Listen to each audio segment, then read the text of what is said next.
Hello guys, welcome to my channel learning platform investment for your future. I hope आपको इस channel के videos पसंद आ रहे हों और अगर ऐसा है तो इसे ज़्यादा से ज़्यादा लाइक और शेयर ज़रूर करें। और अगर आपने इस चैनल को अब तक सब्सक्राइब नहीं किया है तो इसे सब्सक्राइब भी करें। चलिए बात करते हैं आज के क्लास डिस्क्रिप्शन की, जिसके तहत आज हम 6th क्लास के चैप्टर 11 को समझेंगे, जिसका नाम है नए साम्राज्य और राज्य। चलिए शुरू करते हैं। बात करते हैं प्रशस्तियों की। प्रशस्तियां यानी कि ऐतिहासिक जानकारियों को समझने के लिए जितने भी हम स्रोतों की बात करते हैं, उनमें सबसे अहम स्रोतों में प्रशस्तियों का नाम लिया जाता है, जिसका अर्थ है प्रशंसा यानी कि तारीफ करना। इसकी ऐतिहासिक पृष्ठभूमि को समझें तो श्री सातकर्णी की जो प्रशस्ति है, सबसे पहली प्रशस्तियों में से एक है। हालांकि गुप्त काल में इसकी महत्ता जो है काफी बढ़ गई थी। अब बात करते हैं कि प्रशस्तियां हैं क्या। हरिसेन, जो कि समुद्रगुप्त के राज दरबार में एक कवि थे, उन्होंने संस्कृत में एक कविता लिखी थी जिसका विषय था समुद्रगुप्त का जीवन। इसी को प्रशस्ति मान लिया गया। ये लगभग 1700 साल पहले लिखी गई थी, जो कि आज के इलाहाबाद अशोक स्तंभ के पास से मिली है। बात करते हैं समुद्रगुप्त की प्रशस्ति की विशेषताओं के बारे में। इसमें राजा यानी कि समुद्रगुप्त का गुणगान जो है एक योद्धा के रूप में, एक प्रजापालक के रूप में, इसके अलावा एक अच्छे संगीतज्ञ यानी कि म्यूजिशियन के रूप में भी किया गया है। इसमें समुद्रगुप्त की जो बराबरी है वो भगवान से करने की कोशिश की गई है। इसके अलावा प्रशस्ति में शब्दों को जोड़कर काफी सारे वाक्यों का प्रयोग किया गया है।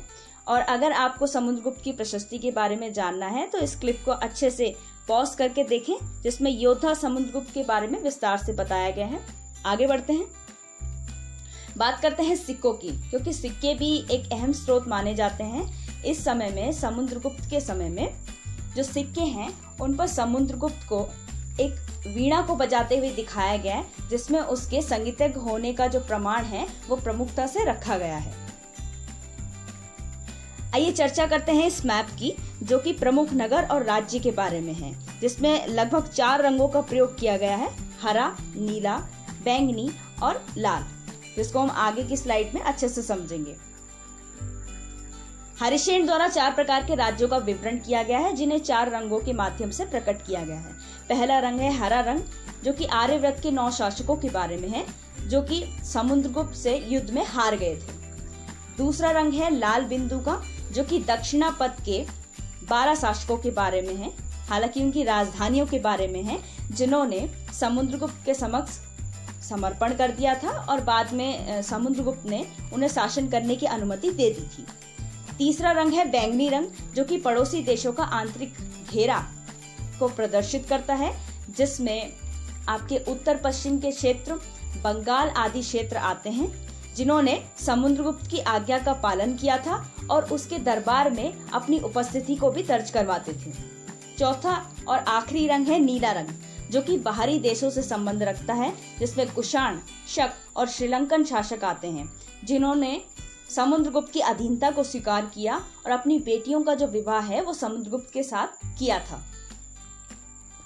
अब बात करते हैं वंशावलियों की, जिसका अर्थ है पूर्वजों की सूची, जिसमें किसी राजा के पूर्वजों की उपाधियां, विशेषताओं या उत्पत्ति वंश आदि का विवरण दिया होता है। इन वंशावलियों के अनुसार समुद्रगुप्त की माता का नाम था कुमार देवी, जो कि एक लिच्छवी गण से आती थी। उनके पिता का नाम था चंद्रगुप्त, जो कि गुप्त वंश के पहले शासक माने जाते हैं, जिन्होंने महाराजा धीराज की उपाधि ग्रहण की थी। इसके अलावा समुद्रगुप्त ने भी बाद में महाराजा धीराज की उपाधि ग्रहण की थी। चंद्रगुप्त द्वितीय, जो कि समुद्रगुप्त के बाद आए, उन्होंने भी वंशावली बनवाई थी, जिसमें समुद्रगुप्त के बारे में काफी सारी जानकारियां हमें मिल जाती हैं। इसके अलावा उस समय काफी सारे अभिलेख और सिक्के का प्रचलन भी था। उस समय पे शासक बहुत सारे सैन्य अभियानों के लिए भी अपनी प्रजा से मिलने के लिए जाया करते थे, जिससे हमें काफी सारे स्रोत जानने को मिल जाते हैं। इसके अलावा उस समय विद्वान, वैज्ञानिक और कवि आदि का बहुत प्रचलन था। बात करते हैं हर्षवर्धन और हर्षचरित की। हर्षचरित, जो कि हर्षवर्धन की जीवनी के बारे में है। हर्षवर्धन ने लगभग 1400 साल पहले शासन किया था। हर्षचरित्र, जो कि एक रचना है जिसे बाणभट्ट ने संस्कृत भाषा में लिखा था। अब हर्षवर्धन के क्षेत्र विस्तार की बात करें तो सबसे पहले उसने थानेसार में अपना शासन जमाया, उसके बाद कन्नौज, मगध, बंगाल और आखिर में दक्कन की ओर प्रस्थान किया, जहां पर पुलकेशिन द्वितीय जो कि चालुक्य शासक था से उसका सामना हुआ था। बात करते हैं दक्षिणी भाग की, यानी कि भारतीय उपमहाद्वीप के दक्षिणी क्षेत्र की, जिसमें पल्लव, चालुक्य और पुलकेशिन द्वितीय की प्रशस्तियों का स्रोत मिलता है। आइए जानते हैं इन प्रशस्तियों के बारे में। दक्षिण भारत के जो महत्वपूर्ण शासक हैं वो पल्लव और चालुक्य वंश से आए थे। अब बात करते हैं पल्लव की। पल्लव जो शासन क्षेत्र था वो कांचीपुरम से लेकर कावेरी नदी तक फैला हुआ था।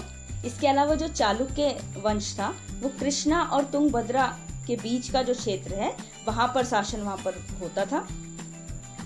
अब चालुक्यों की राजधानी की बात करें तो इनकी राजधानी थी ऐहोल, जो कि शुरुआत में तो एक व्यापारिक केंद्र के रूप में विकसित हुई थी, परंतु बाद में धार्मिक केंद्र के रूप में भी इसका काफी प्रचार हुआ था। हालांकि ये दक्षिणी भाग में एक साथ रहते थे, परंतु एक दूसरे पर ये अटैक करते रहते थे। पुलकेशिन द्वितीय जो कि प्रसिद्ध चालुक्य शासक था, माना जाता है कि इसे अपने चाचा से राजगद्दी प्राप्त हुई थी। अब जिस प्रकार हरिसेन ने समुद्रगुप्त के समय प्रशस्ति का प्रचलन लाए थे, उसी प्रकार रवि कीर्ति ने चालुक्य शासक पुलकेशिन द्वितीय की प्रशस्ति लिखी थी।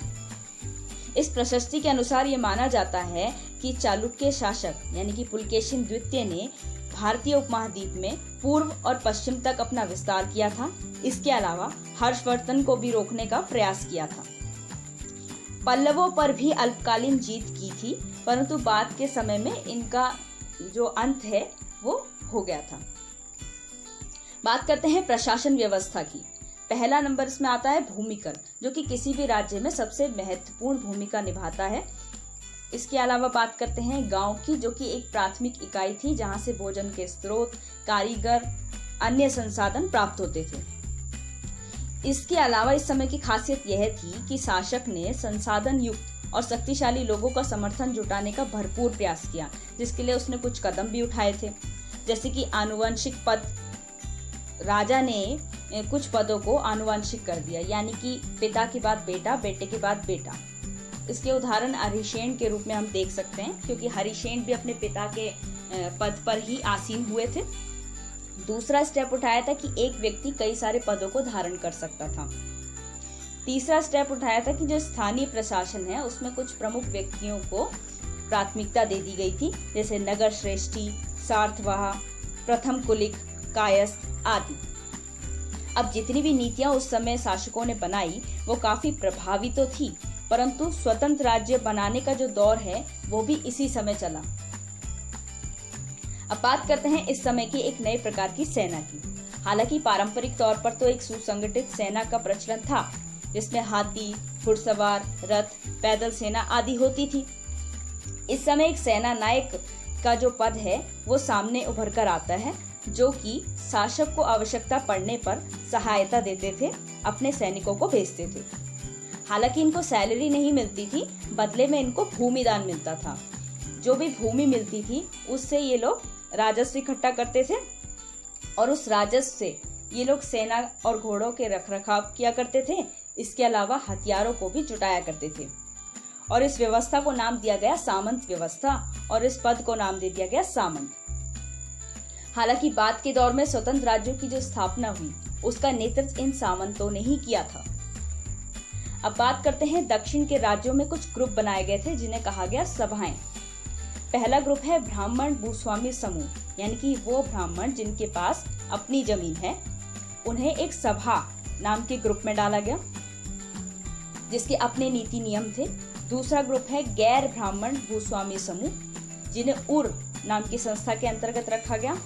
तीसरा समूह है व्यापारिक समूह, जिसको नगरम नाम की संस्था के अंतर्गत रखा गया। बात करते हैं आम लोगों की। हालांकि आम लोगों का जो इतिहास है वो कम ही देखने को मिलता है, क्योंकि शासकों और हाई क्लास के जो लोग होते थे उन्होंने तो अपना इतिहास लिखित रूप में दर्ज करवा दिया, परंतु आम लोगों का जो इतिहास है कहीं ना कहीं कम देखने को मिला है। फिर भी कुछ स्रोत ऐसे मिले हैं जिनसे हम आम लोगों के बारे में भी जान सकते हैं। इस समय के स्रोत की बात करें तो बात आती है कालिदास के नाटक की, जिसमें सबसे प्रमुख था अभिज्ञान शाकुंतलम। इस समय पर शासक और ब्राह्मण लोग जो हैं वो संस्कृत भाषा का प्रयोग बोलचाल के लिए और पठन पाठन के लिए किया करते थे, परंतु जो प्राकृत भाषा है वो सिर्फ आम लोगों के लिए ही थी। आम लोग ही केवल प्राकृत भाषा को बोला करते थे। इसके अलावा जो सत्ता के जो लोग हैं और आम लोगों के बीच में कुछ खास संबंध नहीं थे, एक कठोरता बनी हुई थी और दुर्व्यवहार की व्यवस्था भी बनी हुई थी। इसका एक उदाहरण आप अगली स्लाइड में देख सकते हैं, जिसमें एक मछुआरे को एक अंगूठी मिलती है, उसका एक प्रकरण दिया गया है। इस कहानी के अनुसार राजा ने शकुंतला को एक अंगूठी भेंट की थी, जो कि गलती से मछली निकल जाती है और वो मछली से वो अंगूठी मछुआरे को मिलती है। हालांकि मछुआरा उस अंगूठी को लेकर राज दरबार में लेकर जाता है, परंतु उसको चोर घोषित कर दिया जाता है और भ्रष्ट राज दरबार के लोगों से उसका सामना होता है। बात करते हैं चीनी तीर्थयात्री की, फाशियन की। फाशियन की चर्चा हमने पिछले चैप्टर्स में भी की है। अब इसने इस समय के आम लोगों के बारे में या कुछ गरीब लोगों के बारे में काफी सारा विवरण दिया है, जिसके तहत इस समय काफी सारे लोगों को अछूत माना जाता था, उनके साथ दुर्व्यवहार किया जाता था, उन्हें शहरों के बाहर रहना पड़ता था और अगर वो शहर में आते थे तो उन्हें लोगों को कुछ ना कुछ व्यवस्था करके आगाह करना पड़ता था ताकि लोग सतर्क हो जाएं। अगली स्लाइड में राजा की सेना के बारे में विस्तार से चर्चा की गई है, यानी कि जब भी राजा की जो सेना है अभियान के लिए निकलती थी या प्रजा के बीच में जाती थी, उसका एक प्रकरण दिया गया है जिसमें बहुत सारा सामान सेना के साथ में ही जाया करता था, चाहे वो खाने पीने का सामान हो, वस्त्र हो या अन्य चीजें हों। इसके अलावा जो रास्ते में गांव पड़ते थे वो लोग इनकी सेवा सत्कार किया करते थे, इनके लिए बहुत से उपहार लाया करते थे। हालांकि उनका जो मेन उद्देश्य है वो राजा से बातचीत करना होता था या कोई शिकायत करना होता था। पर ये जब सेनाएं आगे गुजर जाती थी तो पीछे काफी सारा नुकसान भी हो जाता था, जैसे कि हाथी झोपड़ियों को कुचल दिया करते थे, काफी भगदड़ मच जाया करती थी आदि।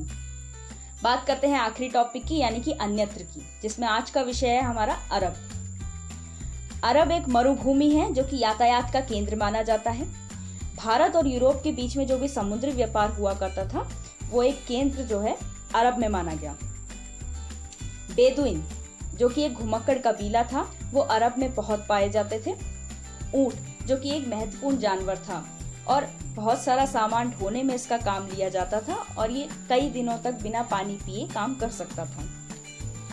लगभग 1400 वर्ष पूर्व इस्लाम धर्म की स्थापना पैगंबर मोहम्मद स्वाब ने की थी, जो कि अरब की पूरी दुनिया को एक अहम देन है।